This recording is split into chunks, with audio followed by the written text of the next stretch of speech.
Hey everybody, welcome back to the Bible reading plan. We're in 2 Corinthians chapter 6 today, and Paul starts by saying, working together with them then, we appeal to you not only to receive the grace of God in vain, for he says, in a favorable time I listened to you, and in the day of salvation I have helped you. He says, but behold, now is the favorable time. Behold, now is the day of salvation. He's saying we're living in this day of salvation where salvation is available to all people through the death and resurrection of Jesus Christ. And if you haven't taken that as for yourself today, this could be the day. This could be your day of salvation. But we live in a day where salvation is available to us. So that should change how we act. You know, as we talked about earlier, we are to live in this ministry of reconciliation. We go bearing this message that, hey, you can be reconciled to God. Your sin is grave, but do you know whose love is greater than that? Jesus Christ. And this could be your day of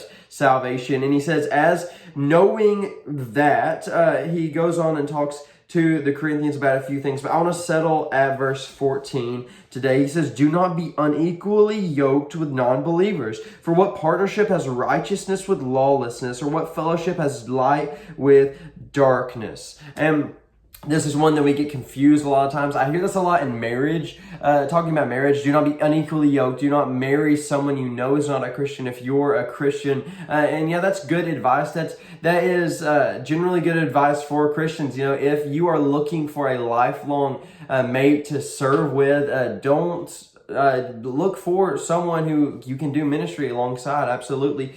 But this goes a lot further than this, and I've heard it said, you know, you either are in a relationship where you're doing ministry with, or you're in a relationship where you're doing ministry to, but never be in a relationship with non-believers where you don't have a desire to do ministry to them. And this doesn't have to be direct. You can be friends with them, of course, but never go hand in hand with them, following everything they say or following their lead in life. No, you are you have a higher calling in your life now in salvation. So you're either in ministry with relationships, like I think of some my fellow church members, or Maya, my wife, or you're in a ministry to position. I think of when I've friends at college right now who don't know Jesus, and I have conversations with them about Jesus, and I've been able to pray over them and their lives, and those are friendships that I do ministry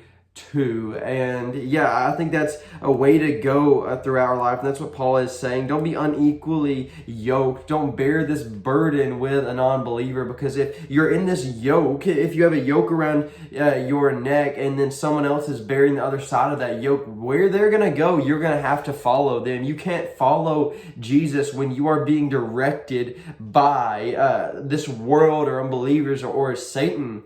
And yeah, we want to follow Jesus. So yeah, that's a perfect advice he's giving us there, so we can follow God better. And this is why God didn't want other people in the idol worshipers in the Israelite camps in the Old Testament, because he said they will turn you away to worship false idols. And then they invited these people into their camps, and the Israelites began worshiping false idols. They turned against God, and God was forsaken for these carvings of wood and stone. And God says, you know, I told you to not be unequally yoked with them. But he, many times in the Old Testament, he says, you know, if you think of the temple when it has the court of the Gentiles, he says, yeah, the Gentiles can come. Let Israel be a light on the hill for them.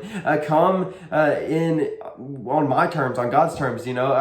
Do not be unequally yoked with them. Do not let them take you away, but do ministry to them. Be a light to the world. That's what I'm telling you. Go be a light to the world. You need to be in this world, not of it, but be in this world. Don't isolate yourself from the world. Go in the world. Be with unbelievers. Sit and eat with unbelievers, but do ministry all the while. Loving them is the greatest ministry of all, and sharing the gospel. Show them Jesus, because you can love them and you can be kind to them all you want, but if you never say Jesus, then it's really a temporary gift you're giving them. But give them eternal gifts. You have the ministry of reconciliation. But thank you for joining me in 2 Corinthians chapter 6. I hope to see you tomorrow. Bye.